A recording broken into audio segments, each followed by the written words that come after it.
This is Dr. David Shine, and welcome to Business Law 101. Now, again, we're going to tie this back into global sales law. We've got two slides here at the end of Chapter 22. Under the CISG, the buyer is required to inspect and reject non-conforming goods. This sounds like Alfonso's dream assignment here. But look at the one after it. Notice of non-conformity must be given within 2 years after discovery. That's not very useful. That's even double the time that my guy here in Houston did, right? So the reality is that a well-written contract is going to say, look, we're shipping you stuff and you are required to inspect it within a reasonable period of time. Now, it's not an international case, but let me share with you one observation on this that I've run into. My machine shop client that produces here in Houston that only delivers to its shipping dock, one of the other things is that they get into a dispute with equipment to be used in a plant under construction. So imagine this, there's a big water plant being built for the city of Miami. So somewhere down in South Florida, they've got a big sewer treatment, water treatment plant. And they've got one of these big pumps on order. And what's going to happen is the builder, the construction company, wants to put that pump in line exactly the day that it's ready to have it, so they don't lose time on the construction site. So stuff is delivered in advance. So these pumps are about the size of automobiles.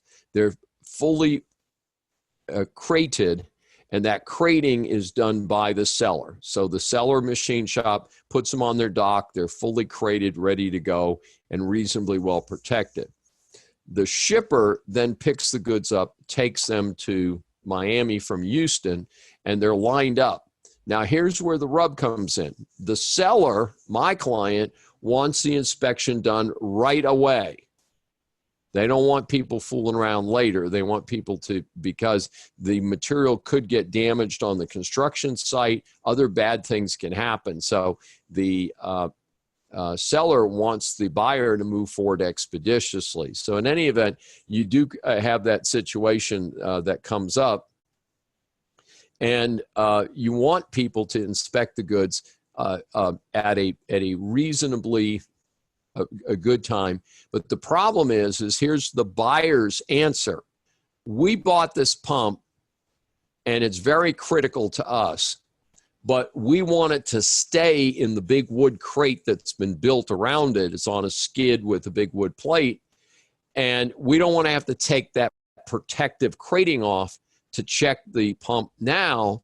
We want to wait to inspect the pump when the crane at the construction site lifts it into place, puts it into service. That's when we want to test it. So the seller is saying, no, that's way too long. Could be 18 months. The pump could get beat up sitting at the construction site. It could get all dusty, on and on and on. But the problem is that the buyer and the seller really have very different interests.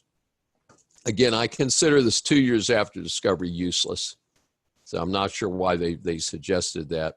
Now, what are you recovering? Again, under the CISG, the difference between the contract price and the substitute performance. So if you cover, then the cover price is substitute price versus the contract price, or between the market and the contract price. Is the non-breaching party is entitled to void the contract upon a fundamental breach by the other party. So again, can be a very, sad situation where the parties are, there's been a fundamental breach, and the buyer says, well, wait a minute, we're just not going to keep going. We don't trust you anymore. We don't want to do the deal. So the buyer may claim damages based on the sum equal to the loss, including lost profit. Seller's damages similarly mirror the code provisions. And usually we can calculate that as that, the cost to cover. Sometimes there's additional shipping costs and things like that. So this is mostly functioned on direct out of pocket, not necessarily just getting anything in particular out of the loss. This is Dr. David D. Shine for Business Law 101. If you've enjoyed this episode, please subscribe on your favorite platform.